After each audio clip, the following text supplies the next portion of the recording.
Junior NTR ବା ନନ୍ଦମୁରି ତାରକା Rama Rao junior ନା କେବଳ ଜଣେ ପ୍ରସିଦ୍ଧ ତେଲୁଗୁ ଅଭିନେତା ବରଂ ତେଲୁଗୁ ଫିଲ୍ମ ଇଣ୍ଡଷ୍ଟ୍ରିର ଏତେ ମାତ୍ରାରେ ସଫଳ ପଛରେ ଜଣେ ଅନ୍ୟତମ ପୁରୋଧା। ତାଙ୍କ ଡାୟଲଗ ବୋଲିବାର ନିଆରା ଶୈଳୀ, ଡ୍ୟାନ୍ସ ଓ ସିଙ୍ଗିଂକୁ ଯେମିତି ଲୋକେ ପସନ୍ଦ କରନ୍ତି, ବାସ୍ତବରେ ଏହି ଗୁଣ ହିଁ ବର୍ତ୍ତମାନ ତାଙ୍କୁ ଜଣେ ସଫଳ ମଣିଷ ବନାଇଛି। ଜୁନିୟର ଏନ୍ଟିଆର ଆଜି କେବଳ ସାଉଥରେ ନୁହେଁ ବରଂ ସାରା ଭାରତବର୍ଷର ମୁଭି ଲଭର୍ସଙ୍କ ହୃଦୟରେ ଏକ ସ୍ୱତନ୍ତ୍ର ଘର ତୋଳି ପାରିଛନ୍ତି। ଆଜି ଏହି ଭିଡିଓରେ ଆମେ ତାଙ୍କ ବାୟୋଗ୍ରାଫି ଏବଂ ଆଚିଭମେଣ୍ଟ ସମ୍ପର୍କିତ ବହୁତ ଗୁଡ଼ିଏ ତଥ୍ୟ ଆପଣଙ୍କ ସାମ୍ନାରେ ଉପସ୍ଥାପନ କରିବାକୁ ଯାଉଛୁ। ଯଦି ଏଯାଏଁ ଚ୍ୟାନେଲକୁ ସବସ୍କ୍ରାଇବ କରିନାହାନ୍ତି ତାହେଲେ ଏବେ ହିଁ ଚ୍ୟାନେଲକୁ ସବସ୍କ୍ରାଇବ କରି ପାଖରେ ଥିବା ବେଲ୍ ଆଇକନକୁ ଅନ୍ କରିଦିଅନ୍ତୁ, କାହିଁକି ନା ଏହି ଚ୍ୟାନେଲରେ ଫ୍ୟାକ୍ଟ ଆଣ୍ଡ ଏଜୁକେସନାଲ ଭିଡିଓ ଦେଖିବା ପାଇଁ ମିଳେ। 20 ମେ 1983ରେ ଆଣ୍ଡିଭାଡେଡ୍ ଆନ୍ଧ୍ରପ୍ରଦେଶ ରାଜ୍ୟର ହାଇଦ୍ରାବାଦ ସହରରେ ଟଲିଉଡର ୟଙ୍ଗ ଷ୍ଟାର ଭାବେ ପରିଚିତ ଜୁନିୟର ଏନ୍ଟିଆରଙ୍କ ଜନ୍ମ ହୋଇଥିଲା। ତାଙ୍କ ବାପା ନନ୍ଦମୁରି ହରିକ୍ରିଷ୍ଣ ଜଣେ ପ୍ରସିଦ୍ଧ ତେଲୁଗୁ ଅଭିନେତା ଓ ରାଜନୀତିଜ୍ଞ ଥିଲେ ଏବଂ ତାଙ୍କ ମାଙ୍କ ନାମ ଶାଲିନୀ।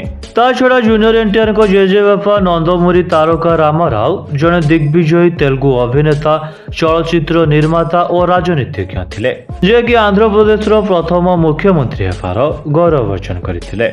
ଏନ୍ଟିଆର ନିଜର ପ୍ରାରମ୍ଭିକ ଶିକ୍ଷା ବିଦ୍ୟାରଣ୍ୟ ହାଇସ୍କୁଲ ଇନ୍ ହାଇଦ୍ରାବାଦରେ ଶେଷ କରିଥିଲେ ଓ ପରେ ସେଣ୍ଟ ମେରୀ କଲେଜ ଇନ୍ ହାଇଦ୍ରାବାଦରେ ନିଜର ଇଣ୍ଟରମିଡିଏଟ୍ ଏଜୁକେସନର ପଢ଼ା ଶେଷ କରିଥିଲେ। ସେ ପିଲାଟି ଦିନରୁ ଆକ୍ଟିଂ ଏବଂ ଡ୍ୟାନ୍ସ ପ୍ରତି ବେଶ ଆଗ୍ରହ ଥିଲେ, ତେଣୁ ସେ 1991ରେ ମୁକ୍ତିଲାଭ କରିଥିବା ବ୍ରହ୍ମଶ୍ରୀ ବିଶ୍ୱାମିତ୍ର ନାମକ ଏକ ତେଲୁଗୁ ଚଳଚ୍ଚିତ୍ରରେ ଭରତଙ୍କ ବାଲ୍ୟକାଳ ଭୂମିକାରେ ଅବତୀର୍ଣ୍ଣ ହୋଇ ତେଲୁଗୁ ଚଳଚ୍ଚିତ୍ରର ଚିତ୍ରପଟରେ ଏନ୍ଟିଆରଙ୍କ ପ୍ରବେଶ ହୋଇଥିଲା।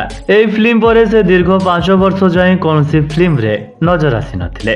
ମାତ୍ର ସେ 13 ବର୍ଷ ବୟସରେ ଅର୍ଥାତ୍ 1996ରେ ରାମାୟଣମ୍ ନାମକ ଏକ ପୌରାଣିକ ଚଳଚ୍ଚିତ୍ରରେ ରାମଙ୍କ ଭୂମିକାରେ ପୁଣି ନଜର ଆସିଲେ। କିନ୍ତୁ ଦର୍ଶକ ବନ୍ଧୁ, କଥାରେ ଅଛି କୋଶିଶ କରନେ ୱାଲୋ କି କଭି ହାର ନେହିଁ ହୋତେ। ଏନ୍ଟିଆର ନିଜ ଉପରେ ବହୁତ ପରିଶ୍ରମ କଲେ ଆଉ ଶେଷରେ ତାଙ୍କ ଅଭିନୟ ଜୀବନରେ ଅସଲ ପରିବର୍ତ୍ତନ ଘଟିଥିଲା 2001ରେ ମୁକ୍ତିଲାଭ କରିଥିବା ଷ୍ଟୁଡେଣ୍ଟ ନମ୍ବର 1 ଫିଲ୍ମ ମାଧ୍ୟମରେ। ତାଙ୍କର ଏହି ଫିଲ୍ମର ଚମତ୍କାର ଅଭିନୟ ପାଇଁ ତାଙ୍କୁ ସବୁଆଡ଼େ ପ୍ରଶଂସାର ସୁଅ ଛୁଟି ଆସିଲା ଓ ବିଭିନ୍ନ ଫିଲ୍ମର ଗମାଗମ ଅଫର ଆସିଲା। ତାଙ୍କର କେତେଗୁଡ଼ିଏ ପ୍ରମୁଖ ଚଳଚ୍ଚିତ୍ର ମଧ୍ୟରୁ ଆଦି, ସୀମାଦ୍ରି, ୟମାଦୁଙ୍ଗା, ବୃନ୍ଦାବନମ୍, ବାଦଶାହ, ଟେମ୍ପର, ଜନତା ଗରାଜ, ଟ୍ରିପଲ ଆର୍ ପରି ପ୍ରାୟ 40ଟି ଫିଲ୍ମରେ ଅଭିନୟ କରିସାରିଛନ୍ତି। ଆକ୍ଟିଂ ବ୍ୟତୀତ ଜେଆର୍ ଏନ୍ଟିଆର ଜଣେ ସଫଳ ସିଙ୍ଗର ମଧ୍ୟ। ସେ ବର୍ତ୍ତମାନ ପର୍ଯ୍ୟନ୍ତ 20ରୁ ଅଧିକ ଫିଲ୍ମରେ ଗୀତ ଗାଇସାରିଛନ୍ତି।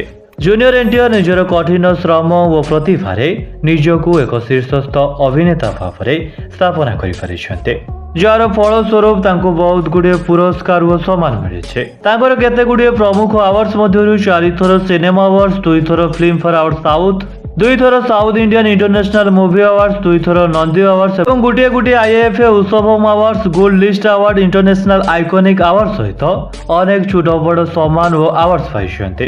ଏନ୍ଟିଆର 2011ରେ ଲକ୍ଷ୍ମୀ ପ୍ରଣତୀଙ୍କୁ ବିବାହ କରିଥିଲେ।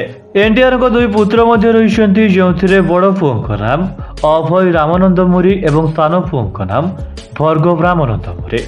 ତେବେ ସେ ଯାହା ବି ହେଉନା କାହିଁକି, ଜୁନିୟର ଏନ୍ଟିଆର ନିଜ ଉପରେ ଅତ୍ୟନ୍ତ ପରିଶ୍ରମ କରି ଆଜି ଜଣେ ଦକ୍ଷ ଅଭିନେତା ବନିବାର ଗୌରବ ଅର୍ଜନ କରିପାରିଛନ୍ତି ଆଉ ସମଗ୍ର ଭାରତବର୍ଷ ସହିତ ବିଶ୍ୱ ସ୍ତରରେ ମଧ୍ୟ ନିଜ ନାମକୁ ସ୍ୱର୍ଣ୍ଣ ଅକ୍ଷରରେ ଲେଖିପାରିଛନ୍ତି।